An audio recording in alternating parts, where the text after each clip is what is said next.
پاک فوج اور پیپلز لبریشن آرمی کے درمیان چین مشترکہ مشق واریر 8 کی افتتاحی تقریب۔ Corps commander Rawalpindi lieutenant general Shahid Imtiaz کی بطور مہمان خصوصی شرکت۔ ISPR کے مطابق 3 ہفتے طویل دو طرفہ مشقیں ہر سال منعقد کی جاتی ہیں۔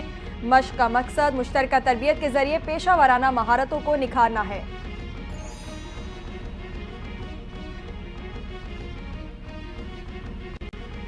بنوں کے علاقے مالی کھیل میں خارجیوں کا مشترکہ چیک پوسٹ پر حملہ، 12 سیکیورٹی اہلکار جام شہادت نوش کر گئے۔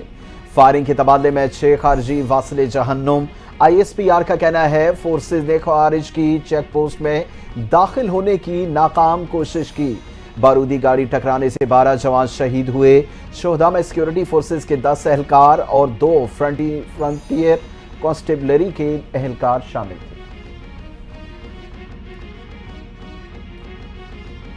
بنوں میں فتنہ الخوارج کے حملے کے شہداء کی نماز جنازہ ادا، کور کمانڈر سمیت حکام کی شرکت۔ ISPR کا کہنا ہے کہ دفاع وطن میں ہمارے شہداء کی یہ عظیم قربانیاں ہمارے جذبے اور عزم کو تقویت دیتی ہیں۔ مسلح افواج قوم کی غیر متزلزل حمایت سے دہشت گردی کے ناسور کو مکمل خاتمہ کرنے کے لیے پرعزم ہیں۔ بنوں میں سیکیورٹی اہلکاروں کی شہادت پر صدر اور وزیر اعظم کا خراج عقیدت۔ صدر آصف علی زرداری نے کہا کہ دہشت گردی کی لعنت کے مکمل خاتمے کے عزم کا اعادہ کیا ہوا ہے۔ مادر وطن کی سلامتی کے لیے جام شہادت نوش کرنے والوں کو سلام پیش۔ وزیر اعظم شہباز شریف نے کہا قوم کے بیٹوں کی قربانیاں ہرگز رائیگاں نہیں جانے دیں گے۔ عوام کی جان و مال کو خطرے میں ڈالنے والے فتنہ الخوارج کو بہت سخت قیمت ادا کرنا پڑے گی۔ امریکہ کا پاکستان میں دہشت گردی اور پولیس اہلکاروں کے اغوا پر اظہار تشویش۔ ترجمان امریکی محکمہ خارجہ میتھیو ملر کا کہنا ہے پاکستانی عوام کے خلاف دہشت گردوں کے خوفناک حملے جاری ہیں۔ پاکستان کے ساتھ بات چیت کے لیے پرعزم ہیں۔ دہشت گردی کے خلاف پاکستان کے ساتھ شراکت داری جاری ہے۔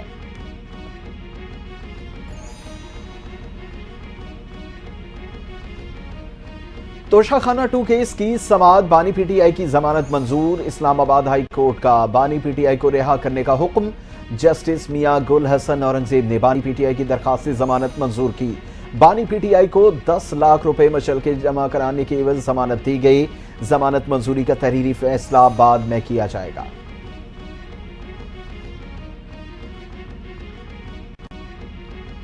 بانی PTI کی توشہ خانہ 2 کیس میں ضمانت ہونے کے باوجود رہائی ممکن نہیں۔ بانی PTI کے خلاف مزید 16 مقدمات درج۔ تمام مقدمات انسداد دہشت گردی کی دفعات کے تحت درج ہیں۔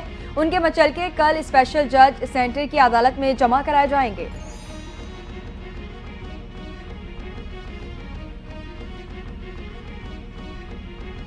بانی PTI کی رہائی کا کوئی امکان نہیں، شواہد بہت ٹھوس ہیں۔ ضمانت توشہ خانہ 2 میں ہوئی، مقدمہ ابھی چل رہا ہے۔ ابھی تک 9 مئی کے 8 مقدمات میں ضمانت نہیں ہوئی۔ وفاقی وزیر اطلاعات و نشریات عطا اللہ تارڑ کا دعویٰ، کہتے ہیں کہ ٹرائل کورٹ میں کیس آگے بڑھے گا تو ضمانت ختم بھی ہو سکتی ہے۔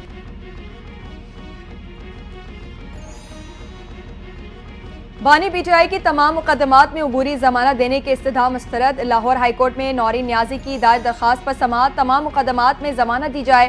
درخواست گزار کے وکیل کی درخواست، ملزم کا ضمانت قبل از گرفتاری میں روبرو پیش ہونا ضروری ہے۔ عدالت نے تمام رپورٹس کی روشنی میں درخواست نمٹا دی۔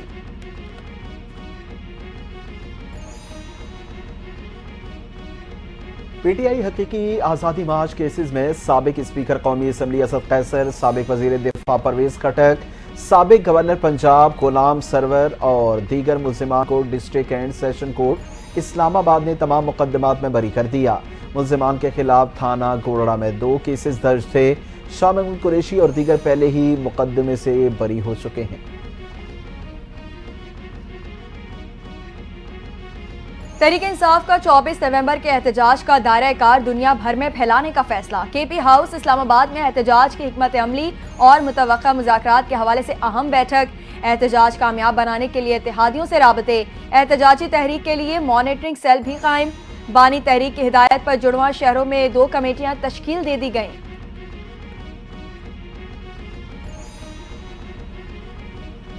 24 نومبر کو اسلام آباد میں PTI کا احتجاج روکنے کی تیاریاں۔ اسلام آباد میں 22 نومبر سے رینجرز تعینات کرنے کا فیصلہ۔ ایف سی کی نفری بھی طلب، پنجاب پولیس کا امن و امان کی صورتحال خراب کرنے والوں کے ساتھ سختی سے نمٹنے کا فیصلہ، رینجرز اور ایف سی کو انسداد دہشت گردی ایکٹ کے تحت اختیارات حاصل ہوں گے، فورسز وفاقی پولیس کی امن و امان کے لیے معاونت کرے گی۔ کاؤنٹ ڈاؤن کا آغاز، 24 نومبر کو پی ٹی آئی کا احتجاج، جڑواں شہروں میں 2 کمیٹیاں تشکیل، پی ٹی آئی رہنماؤں کی کے پی ہاؤس اسلام آباد میں اہم بیٹھک، chairman P T I barrister Gohar کی وزیر اعلیٰ خیبر پختونخوا علی امین گنڈاپور سے ملاقات، احتجاج کی حکمت عملی اور متوقع مذاکرات پر صلح مشورے۔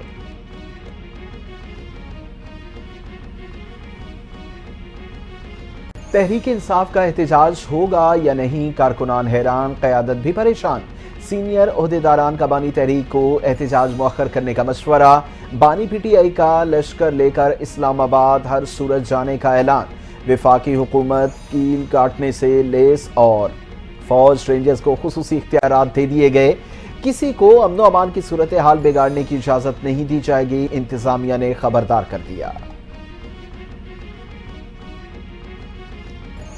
24 نومبر کا احتجاج نند بھاوچ کی لڑائی ہے، پی ٹی آئی ایک فرنچائز بن چکی جس کی 24 نومبر کو بولی لگنی ہے، سینئر وزیر پنجاب مریم اورنگزیب کی میڈیا سے گفتگو، پی ٹی آئی پر سخت تنقید، کہا دھرنا دینا ہے تو اپنے صوبے میں دیں، 24 نومبر کے احتجاج پر زمان پارک اور بنی گالا کی لڑائی ہے۔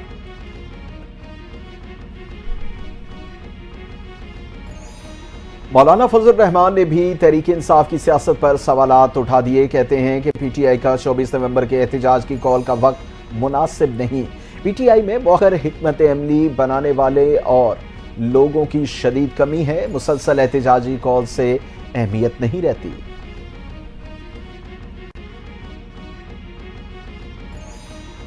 بانی پاکستان تحریک انصاف کو رہا اور اپنے مطالبات منوا کر ہی دم لیں گے، علی امین گنڈاپور کا اعلان، کہا تحریک انصاف کا نظریہ ہمارا جنون ہے اور جنون مرتا نہیں بلکہ بڑھتا ہے، وقت آ گیا ہے، قوم نے فیصلہ کرنا ہے، وہ ظلم کے نظام کا مقابلہ کریں گے یا غلامی قبول کریں گے۔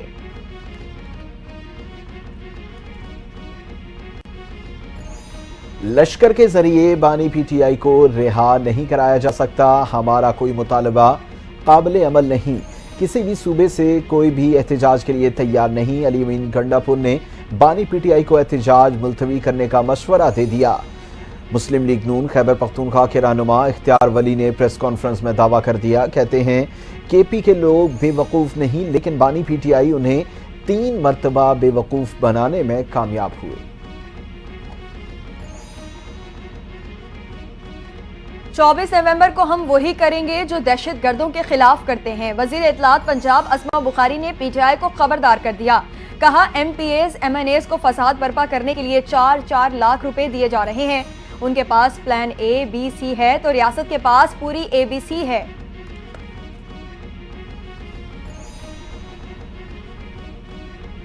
مذاکرات میں بات آگے نہ بڑھی تو ہر صورت احتجاج ہوگا، بانی پی ٹی آئی کا دبنگ اعلان۔ فیصل چودھری نے اڈیالہ جیل کے باہر میڈیا سے گفتگو میں کہا، مذاکرات ہمارے مطالبات پر ہوں گے اور مذاکرات انہی سے ہوں گے جن کے پاس اصل طاقت ہے، تالی دونوں ہاتھوں سے بجتی ہے، کل تک مذاکرات آگے بڑھے تو احتجاج نہیں جشن ہوگا۔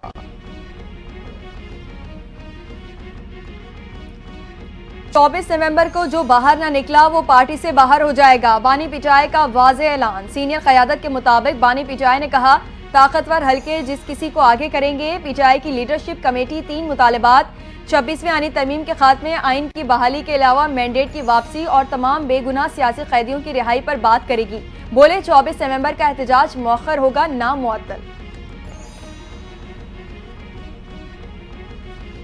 تحریک انصاف میں اختلافات شدت اختیار کر گئے، بشرا بی بی کے اختلافات کا نوٹس کے باوجود اہم عہدیداران پارٹی پالیسی سے ناراض، شیر افضل مروت نے پارٹی کارکردگی پر پھر تنقید کے نشتر چلا دیے، کہتے ہیں ماضی کے غلط فیصلے پر ڈٹے رہنا بے وقوفوں اور جاہلوں کی نشانی ہے، پسماندگی کو ترقی اور دھوکے کو حقیقت نہیں کہہ سکتے۔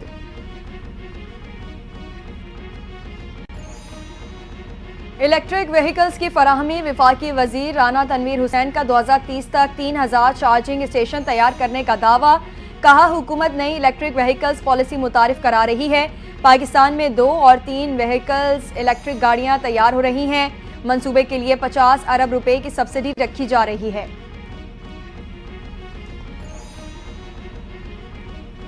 وی پی این سے متعلق بیان میں ٹائپنگ کی غلطی سے غلط فہمی پیدا ہوئی۔ چیئرمین ڈاکٹر راغب حسین نعیمی کی مولانا طاہر اشرفی کے ہمراہ پریس کانفرنس۔ کہا سوشل میڈیا کو اسلامی تعلیمات کے فروغ، ملکی سلامتی کے لیے استعمال ہونا چاہیے۔ رجسٹرڈ وی پی این کا استعمال ہی شرعی طور پر درست ہوگا۔ آئین کے آرٹیکل 19 کے تحت ہر شخص کو معلومات تک رسائی کا حق حاصل ہے۔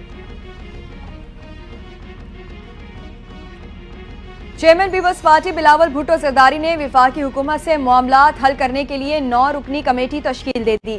راجہ پرویز اشرف، نوید قمر اور شہری رحمان شامل۔ وزیر اعلیٰ سندھ، وزیر اعلیٰ بلوچستان، گورنر پنجاب اور گورنر کے پی بھی کمیٹی کا حصہ۔ کمیٹی وفاقی حکومت کے ساتھ رابطے میں رہے گی۔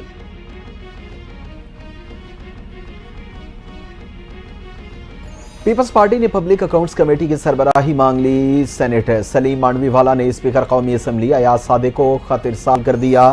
پی اے سی اراکین کی ریکوزیشن پر اجلاس بلانے کا مطالبہ کر دیا۔ پی اے سی کے 11 اراکین نے ریکوزیشن جمع کروا رکھی ہے۔ اسپیکر کے اجلاس نہ بلانے کی صورت میں پیپلز پارٹی نے خود اجلاس بلانے کا عندیہ دے دیا۔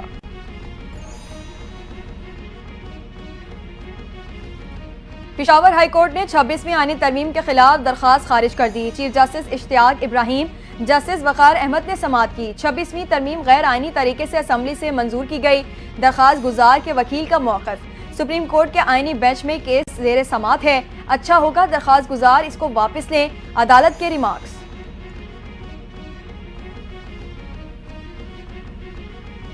سپریم کورٹ کے آئینی بینچ نے کام نہ کرنے والے سرکاری عہدیداران کو برطرف کرنے سے متعلق درخواست خارج کر دی۔ جسٹس امین الدین کی سربراہی میں 7 رکنی آئینی بینچ کی سماعت۔ درخواست میں استدعا ہے تمام سرکاری ملازمین کام نہیں کرتے، فارغ کیا جائیں، ان سرکاری افسران کی نشاندہی کریں اور متعلقہ اداروں سے رجوع کریں۔ جسٹس عائشہ ملک کی درخواست گزار کو ہدایت۔ سپریم کورٹ نے بلوچستان کے حلقہ پی بی 45 کے 15 پولنگ اسٹیشنز پر دوبارہ گنتی کا فیصلہ سنا دیا۔ جسٹس عقیل عباسی کا وکیل شہزاد شوکت سے مکالمہ۔ اس کیس میں الزام فارم 45 اور 27 میں تضاد کا ہے۔ فارم 45 اور 47 کا فرق بھی دیکھ لیں، ریکارڈ سے تضاد واضح نظر آ رہا ہے۔ سپریم کورٹ نے علی محمد کی ٹریبیونل کے فیصلے کے خلاف اپیل خارج کر دی۔ الیکشن ٹریبیونل کا فیصلہ برقرار۔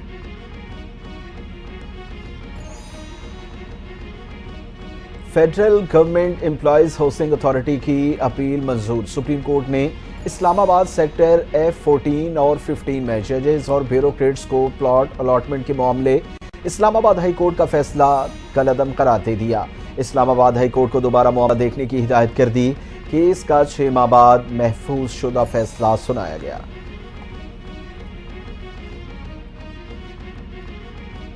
وزیر داخلہ محسن نقوی سے سعودی نائب وزیر داخلہ کی ملاقات۔ باہمی دلچسپی کے امور اور پاک سعودیہ تعلقات کے فروغ پر تبادلہ خیال۔ پیرا ملٹری فورسز سمیت مشترکہ ٹریننگ کے امور پر گفتگو۔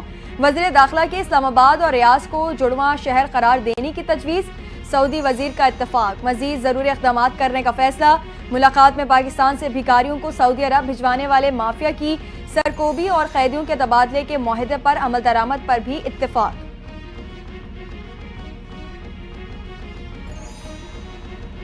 سینئر وزیر سندھ شرجیل انعام میمن کا حیدرآباد میں بھی BRT سروس شروع کرنے کا اعلان۔ حیدرآباد میں تقریب سے خطاب۔ کہا ٹرانسپورٹ سیکٹر میں سندھ حکومت نے بہت کام کیا۔ سندھ واحد صوبہ ہے جس نے پنک بس سروس شروع کی۔ کہا دنیا نوجوانوں کے آئیڈیاز سے مسائل حل کر رہی ہے۔ نوجوان نسل کی حوصلہ افزائی ضرورت بن چکی ہے۔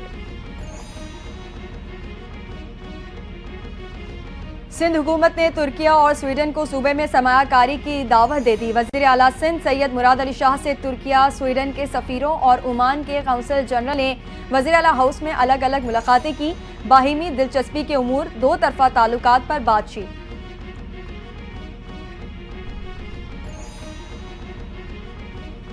اسموگ میں کمی کے باوجود اینٹی اسموگ مہم جاری رکھنے کا اعلان۔ پنجاب کے سینئر وزیر مریم اورنگزیب نے کہا اسکول کھلنے کے باوجود احتیاطی تدابیر پر عمل جاری رکھا جائے گا۔ زگ زیگ ٹیکنالوجی کے بغیر چلنے والے 15 بھٹے گرا دیے گئے۔ ماحولیاتی قوانین کی خلاف ورزی پر لاہور، بارہ اور پنجاب کے دیگر شہروں میں 10 یونٹ سیل کر دیے گئے۔